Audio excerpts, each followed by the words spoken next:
Pobeda Peak, also known as Jengish Chokusu.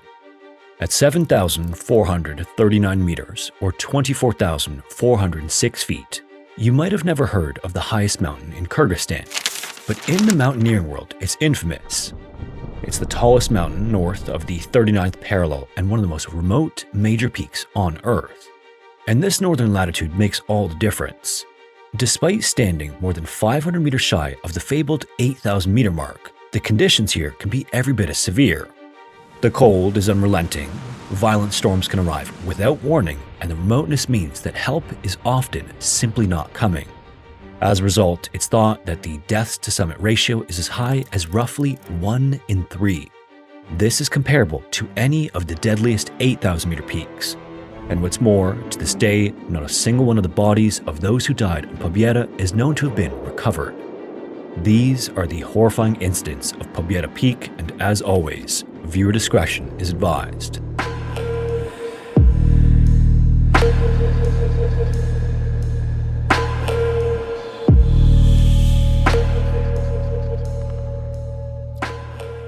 As the highest mountain in the country and the most northern 7,000 meter mountain on Earth, you'd imagine that Pobeda Peak is quite the sight to behold.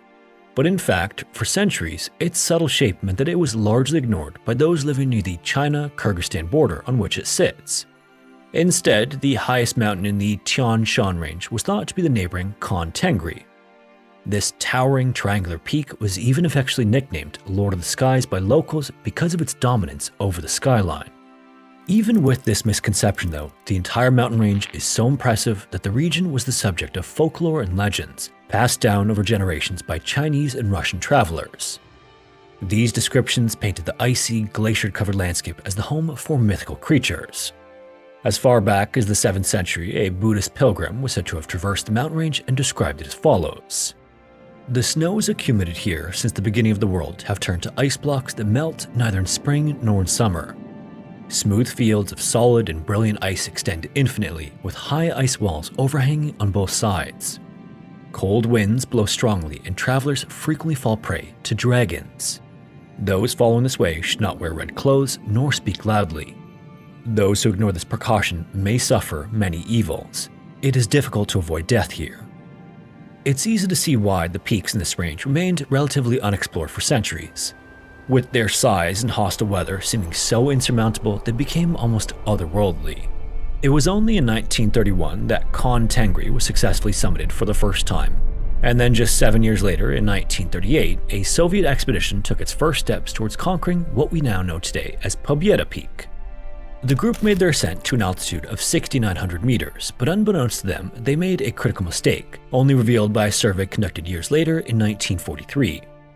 The mountain was found to actually be much taller than they recorded, at a massive 7,439 meters. This made it even higher than the legendary Khan Tengri and gave it the title of the tallest peak in the range. Whether it was faulty equipment, miscalculation, or simply that the 1938 group never reached the true summit remains up for debate. But either way, this unexpected discovery ultimately brought renewed interest in the mountain. Suddenly, everyone wanted to be the first to ascend and become immortalized in mountaineer history and a global symbol of Soviet exploration. Importantly though, the title of the most northern peak over 7,000 meters is not just some quirk of geography.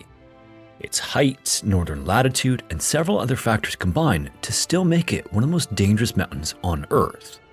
The first thing to note is that while Pobeda Peak falls roughly 500 meters short of the fabled 8,000 meter mark, it is still one of the tallest mountains on the planet. That means that while it doesn't technically have a death zone, the air is still dangerously thin. This is made even worse by the mountain's long summit ridge, which is sustained above 7,000 meters for an extraordinary distance. On some 8,000 meter peaks, climbers make a relatively direct push to the summit before descending quickly to safer altitudes. On Pobeda, however, this drawn-out traverse through thin air can last for hours after an already exhausting climb. But what the mountain is perhaps most infamous for is its weather. Pobeda is known for how rapidly storms can form. Within hours, the mountain can disappear beneath whiteout conditions, massive snowfall, and winds exceeding 150 kilometers an hour. And because of its northern latitude, climbers often describe the temperatures as feeling more like an 8,000 meter Himalayan peak. The mountain's heavy snowfall and exposed terrain also create extreme avalanche danger, with entire sections of the route threatened by unstable snow and seracs. In many areas, a single avalanche is capable of wiping out an entire climbing team. And this is all compounded by the fact that Pobeda is also a highly technical mountain with steep slopes, exposed ridges, and ice sections. And then, to top it all off, there's the mountain's isolation. Pobeda sits deep behind one of the largest glacier systems outside the polar regions. Nearly 60 kilometers of unstable glacier terrain separates the mountain from the nearest road-accessible areas. As a result, rapid rescue is often only possible by helicopter and only when the weather allows it. And so, it's because of all these factors the mountain has only a short climbing season between late June and August, when conditions are considered stable enough for an ascent to even be attempted. And all of that brings us to the first fateful expedition in the mountain's history. In the summer of 1955, a group of men from Almaty, Kazakhstan decided to take on the challenge. Pobeda Peak is most often approached from the Zvezdochka Glacier, which is a 20-kilometer-long sprawling tributary of frozen ice. And it was here in the early days of August of 1955 that the 16 men assembled at base camp. Ranging in age between 22 and 38, their experience levels varied significantly, but all were fit, healthy, and united by a deep love of the mountains. Among them was Kusein Akashev, just 22 years old, a conscientious student with no prior climbing experience, but who was eager and dedicated. Then there was Ergali Raspayev, a bit of a joker who could sometimes be lazy and try to get out of responsibility, but who made up for it by keeping a detailed account of every event that took place. Then there was also Ural Usanov, physically one of the strongest in the group, but who often felt left out of some of the camaraderie banter. And finally, Alexei Suslov, who saw himself as inherently different to, perhaps even better than his fellow comrades. But even Suslov had to abide by the leader of the expedition, a man by the name of Vladimir Shipilov. Bold, authoritative, and sometimes arrogant, Shipilov was one of the most experienced mountaineers in the group, and his technical climbing ability plus organized personality made him a natural leader, even if that power sometimes went to his head and clouded his judgment. He was determined to reach the summit at all costs, and as it turned out, it wouldn't be long before the team encountered a series of obstacles. Unsurprisingly, the men from Kazakhstan were not the only ones hoping to summit Pobeda that summer. Around the same time, a group from Uzbekistan arrived on the scene, and at first it was suggested that the two join forces.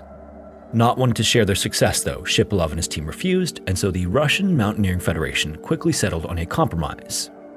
The two teams would take different routes, with the group from Uzbekistan tackling the shorter but more direct northern ridge, while those under Shipilov's leadership would follow the longer, more complex eastern ridge.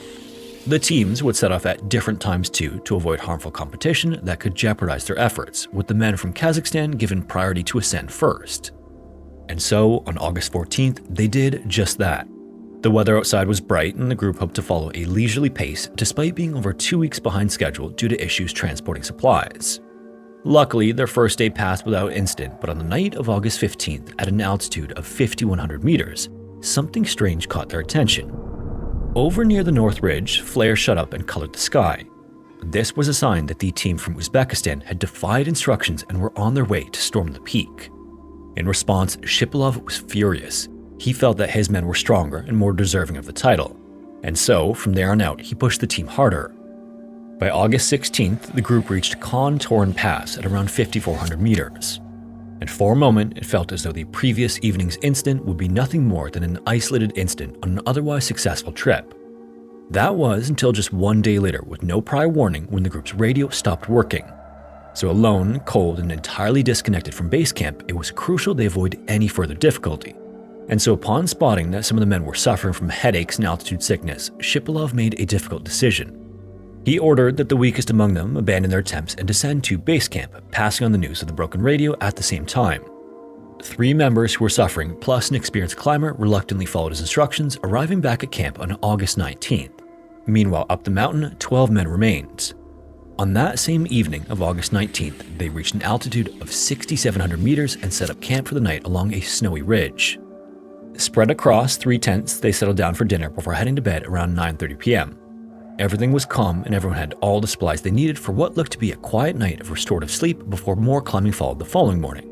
At 11 p.m. though, Usanov suddenly awoke from his sleeping bag, freezing, sputtering, and gasping for air. For some reason, it felt like the roof above him was caving in. And so, after hurriedly putting on whatever clothes he could find, he scrambled outside, only to find something shocking. In the space of just 2 hours, a blizzard had set in, bringing gale force winds and over 40 centimeters of heavy snowfall that was now crushing the flimsy tent and suffocating the occupants beneath it. Usnov then grabbed a shovel and immediately began shoveling away at the snow as other men heard the commotion and stepped outside of their tents to observe. One of the stronger members of the team, Boris Sigitov, joined in his efforts, as did Respiev temporarily before complaining of frostbite and heading back inside his own tent. For the next few hours, the men worked tirelessly to shovel the snow, working in shifts to preserve their strength, but it was almost of no use. As they would shovel the snow, just a few minutes later it would simply replace itself. By the end of the night, things had progressed further and there seemed to be no end in sight. The 2 other tents had collapsed, almost suffocating Susnov and Akashev in the process, and all 12 men were left desperately scrambling for a place in Usnov's tent, huddling together for warmth. The next morning, a panicked Shipilov came up with a plan. With no radio and temperatures dropping below -40 Celsius, it was crucial that someone descend for help and fast.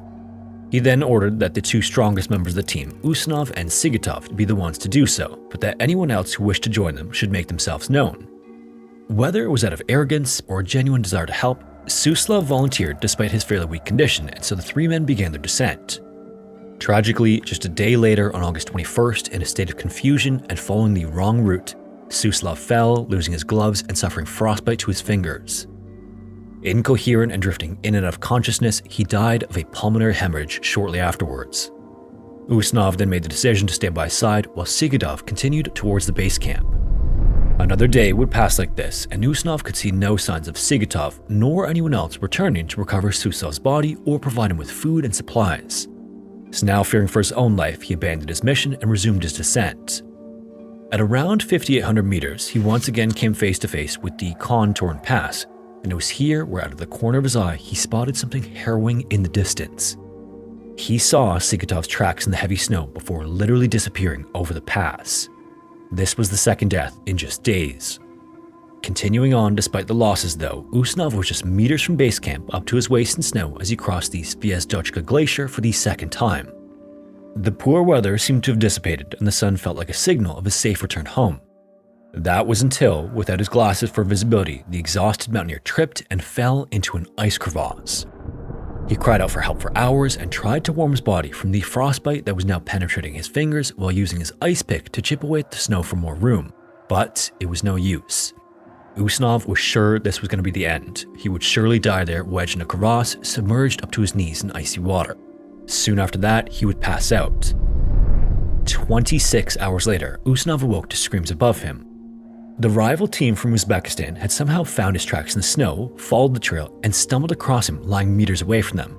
They then dropped a rope down and pulled him up, and to their surprise, he was the sole survivor of the expedition from Kazakhstan. He would be the only one who had lived and could tell the tale of their attempt. Everyone else was gone. A search and rescue operation soon confirmed this, as Shipilov's campsite was discovered, destroyed, with only the bodies of 3 men ever found. A diary written by Respiev was also found at the scene, providing the only first-hand testimony of the expedition. Usnov's account of Sigitov's tracks were also later confirmed when just his ice axe was found above his accident site. His body, along with Suslov's too, would never be found. In the aftermath of all of this, although his teammates did not, Usnov did live long enough to finally conquer the mountain. 1 year later, in 1956, a team led by Vitaly Oblakov completed the first successful confirmed ascent of Pobeda. In more recent years, despite advances in climbing gear, Pabetta Peak has maintained its dark reputation despite various efforts to the contrary. In the 1960s, after several more disastrous expeditions, the classic route was actually abandoned in favor of an approach from the north, with a new base camp now located on the South Inalchek Glacier.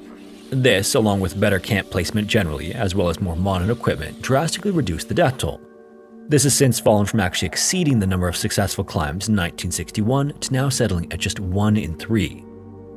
Fast forward to 2021, 43-year-old Mehri Jafari lived in the UK, having relocated there amid political unrest in Iran in 2009. She was a human rights lawyer who had previously worked with disabled children before training to become a solicitor, and later became director of 2 law firms. Alongside her work and activism, Mehri's primary passion was mountaineering. She had a strong desire and respect for independence, and this was also reflected in her love of solo climbs, including summoning Khan Tangri alone in 2008, being the first Iranian woman to do so. Ahead of 2021, she had an ambitious summer planned with the goal of conquering both Pobeda and Lenin Peak. She initially hoped to do this independently, but after a failed trek from base camp to Camp 1, she instead made the difficult decision to abandon this goal. She would even post to Instagram on July 22nd, quote, "Solo climbing from base camp to the first camp of Pobeda is a crazy idea. There are scary crevasses and hundreds of traps and holes hidden under the snow, deep and frightening, and a big avalanche on top of your head right under the first camp." Mehri also explained that for 2 days she'd had no food or water and had to resort to consuming snow soup just to survive. Clearly, the experience had shaken her confidence, but she wasn't quite ready to give up. So once back at base camp, she heard to find others she could form a team with. Serendipitously, a group of 4 Iranian climbers were about to start their own ascent, so Mehri joined their party. On August 1st, this group, consisting of Mehri, Reza Adnay, Saeed Mirzay, and 2 others, departed from base camp. They made steady progress to Camp 1, but the others soon realized that Mehri's earlier attempt had weakened her. As well as struggling to acclimatize properly, Mehri had suffered a hand injury on her previous run after her crampons failed while scaling a waterfall. She quickly began to fall behind the rest of the group, desperately trying but failing to meet their pace. For the first 3 days, this was somewhat manageable, but by Camp 4, at an altitude of 6,400 meters, as the dizzying nausea of altitude sickness began to creep in, this disparity became much more harmful. By then, Mehri was consistently around 1.5 to 2 hours behind her teammates. On August 4th, she checked in with base camp to update them about the situation. Concerned for her well-being, they recommended she descend. The problem was, though, that while climbing Pobeda is unrelentingly strenuous, the downhill can be just as, if not more, dangerous. While tired, the mountain's steep slopes become death traps, where every misstep can lead to sprains, fractures, and even worse.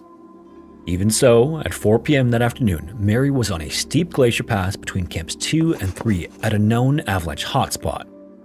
Around 100 meters away, 2 Hungarian climbers, Albert Kovacs and Peter Vitez, were making their own ascent.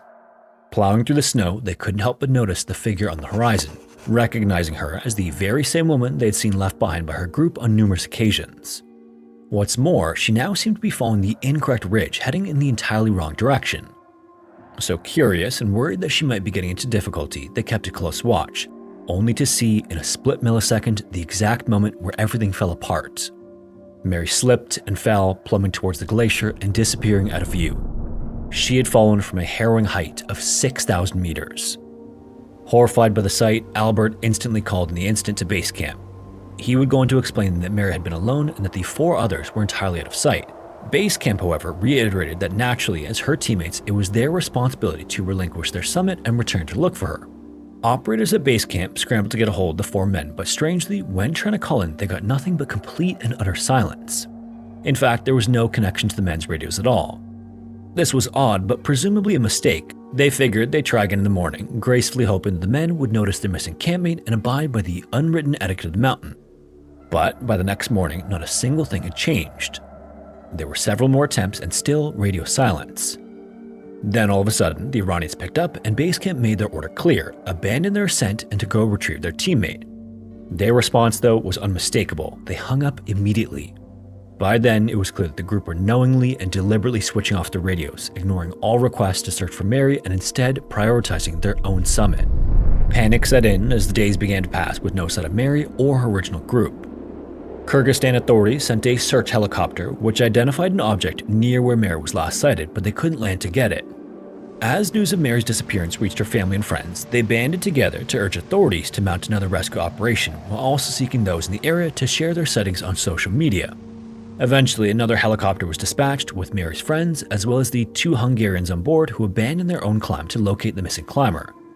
Albert Kovacs will later say, quote, "We were in an avalanche zone below a 3,000 meter high wall. We were scared shitless the whole time. On the glacier, the ice constantly broke beneath our feet, only the rope held us. But we did more than the entire Kyrgyz organization and the Iranian team that's sunbathing at the base. We arrived late.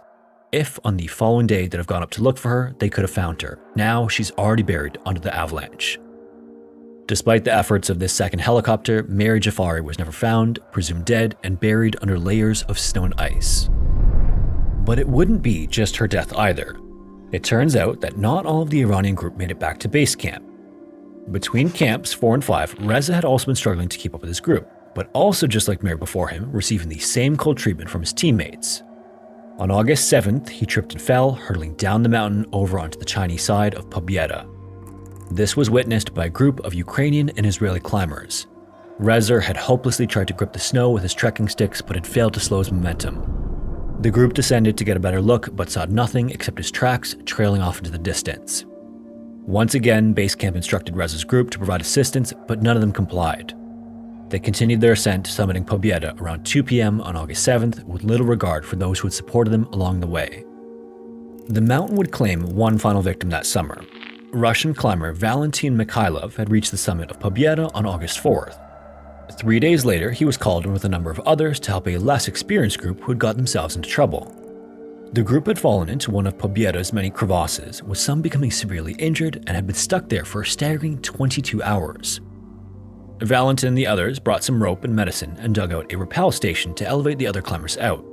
However, during the rescue attempt, the snow began to crumble with the weight of so many people passing over it. It would then collapse, and just like Mehri and Reza before him, Valentin would fall and lose his life, his body remaining unretrievable in the depths of the mountain and Pobeda remaining his final resting place. Another part of Pobieda's reputation, other than its difficulty, is that the mountain is also part of the prestigious Snow Leopard Award.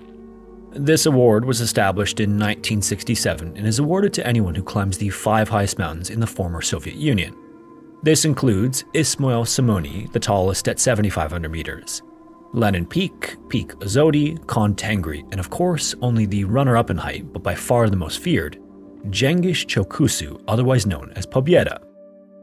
Now, at the very same time as the destruction of August of 2021 on Pobeda's climbing community, a parallel situation was unfolding on the neighboring Khan Tengri. On August 8th, 43-year-old Russian Natalya Nagovitsina raided into base camp to report a catastrophic incident that would change her life forever. Shortly after her report, she would receive this reply, quote, "The guys are on their way to you, but they're still a long way off. They'll be there in the morning. Natalya, you need to go down yourself. You can't help him in any way. Do I understand? Over." At an altitude of 6,800 meters, Natalya's husband and the love of her life, Sergei, had suffered a devastating stroke, leaving him incapacitated and stranded. Not wanting to leave his side though, Natalya defied all instructions to descend, instead waiting alongside him without shelter or warmth until help eventually arrived. Tragically, Sergei would never leave Khan Tengri, but Natalya, however reluctant and angry at the fate she'd been given, would survive, promising to live the rest of her life for her husband and dedicating every moment to seeing the world from above.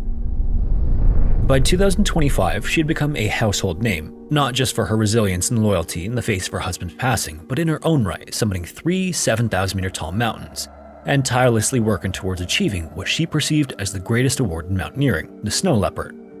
She'd attempted Pobeda before, but had to turn back, failing to keep up with her group and having to abandon her ascent. This time though, in the summer of 2025, she was finally ready to try again. Natalya's prior experience meant she was smart and meticulous about her climb. She knew that she'd need to surround herself with expert climbers to reach the top, and from losing her husband, she understood the importance of having people by your side who would never leave you behind, no matter the circumstances. Her team would eventually include a Russian man, Roman Mokrinsky, a German man, Gunther Sigmund, and an Italian man, Luca Singanglia, with whom she was already acquainted. Natalya and Luca had met at the most critical moment of her life, her 2021 ascent of Khan Tengri, so he implicitly understood her pain, having helped her through the loss of her husband and becoming a lifelong friend in the process. By the first week of August, the group were already well on their way. Soon, they had fragmented into 2 halves, becoming 2 sets of climbing partners rather than a cohesive unit of 4. This is because Natalya had suffered an injury earlier in the year, meaning her pace was slower, leaving her and Roman to follow the other 2 a couple of hours behind. This wasn't necessarily a huge issue though. On August 12th, Gunther was the first to reach the summit, with Luca unfortunately having to turn back at the last hurdle, not wanting to risk frostbite after losing a glove. Roman and Natalya soon followed, reaching the correct altitude but unsure whether they had reached the summit. The weather was unfortunately thick and foggy, and so visibility was incredibly poor. This was a shame because the 2 had almost certainly hoped to see the magnificent views, but still, Natalya and Roman chose to descend, feeling relatively confident that this was the right decision. Unfortunately, their illusion of success was about to shatter. Not far from the summit, Natalya tripped and fell and somehow broke her leg. Even worse, this injury happened on the long stretch of horizontal ridge that is the downfall of so many climbers. Natalya was now stranded at a height of 7,200 meters. Oxygen is low here, and acclimatizing even just for a day or so is excruciatingly difficult. But now, Natalya would have to wait here, trapped in the snow while her party descended for help. Roman would call in the injury as soon as it happened. He then moved Natalya to a safe location, and after giving her first aid, went to find Luka and Gunther so all could join up and deliver reinforcements. This left Natalya to wait patiently in the freezing cold without warmth or shelter, as she had done with her husband 4 years prior. A day later, on August 13th, Roman reconvened with Gunther and Luka. He chose to wait by the camp while the two of them, in much better condition, ascended again to deliver supplies to Natalya. Among these were a stove and gas cylinder, a sleeping bag, and extra food to keep her going while her evacuation attempt was planned. However, this was immediately stalled as weather on the mountain worsened and visibility became dangerous. Luka and Gunther made the difficult decision to stay with Natalya overnight, increasing her chances of survival but risking harming themselves in the process, as the two had left their sleeping bags with Roman. The next day, though, the two left Natalya's side and once again met up with Roman. Sheltering in an ice cave, Luka realized that his missing glove was now seriously taking its toll. Amid the chaos, he had forgotten to prioritize himself, meaning his fingers had been exposed to the cold, leaving him with severe frostbite. Gunther and Roman urged him to descend alongside them, but he refused, shouting at them to leave him behind. Within hours, he was unconscious, and on August 15th, he suffered from cerebral edema or brain swelling and died in Gunther's arms. As you might imagine, Luka's death was devastating, but Gunther and Roman were not dissuaded. Natalya's situation was dire, and if they didn't act fast, they would be bearing another body. Laying Luka to rest in a cave marked by ski poles, they continued their descent, only to soon recognize that at this stage and this level of weakness, the only people they should be focused on saving were themselves. The weather had turned and storms were now setting in as temperatures continued to drop below -20 Celsius. Military helicopters scanned the peak, evacuating over 60 people to avoid further tragedy, with Roman and Gunther ultimately making it off the mountain. Tragically though, in the chaos, 2 more running climbers went missing and they were never found, and Natalya was still stranded over 7,000 meters. By this point, Natalya's situation was hitting headlines around the world as several separate rescue attempts were underway, attempting to move through the bad weather to reach her. Natalya's sister Yulia reported the stranded climber in the Mountain Accidents Telegram channel to plead for help. She wrote, quote, "The rescuers who were going to go to her are now lowering down the guys who are frostbitten, but they descended on their own. She can't move, time is running out, and I don't know how much food and gas she has. They won't give me the base camp commander's phone number, so I don't know when or if my sister will receive help." Then on August 17th, so 5 days after summiting, a helicopter sent to retrieve Natalya got caught up in turbulence caused by the storm, brutally crashing on the side of the mountain. Of the 10 people on board, 2 were seriously injured, with 1 passenger suffering a dislocated pelvis and the pilot sustaining a compression fracture. Both were recovered, but authorities soon realized that rescue attempts were increasingly dangerous and they were risking losing more lives at the expense of desperately trying to preserve Natalya's. They then switched up their operation, instead sending a drone which circled around her tent, taking footage. Miraculously, on August 19th, Natalya was caught on camera. She was still alive and still seemed confident that she would make it out of there and was waving from her tent. Sadly, this was the last time she was ever seen alive. On August 23rd, after yet another rescue had failed to materialize, the Kyrgyz Ministry of Emergency Situations made the decision to suspend the search to preserve lives.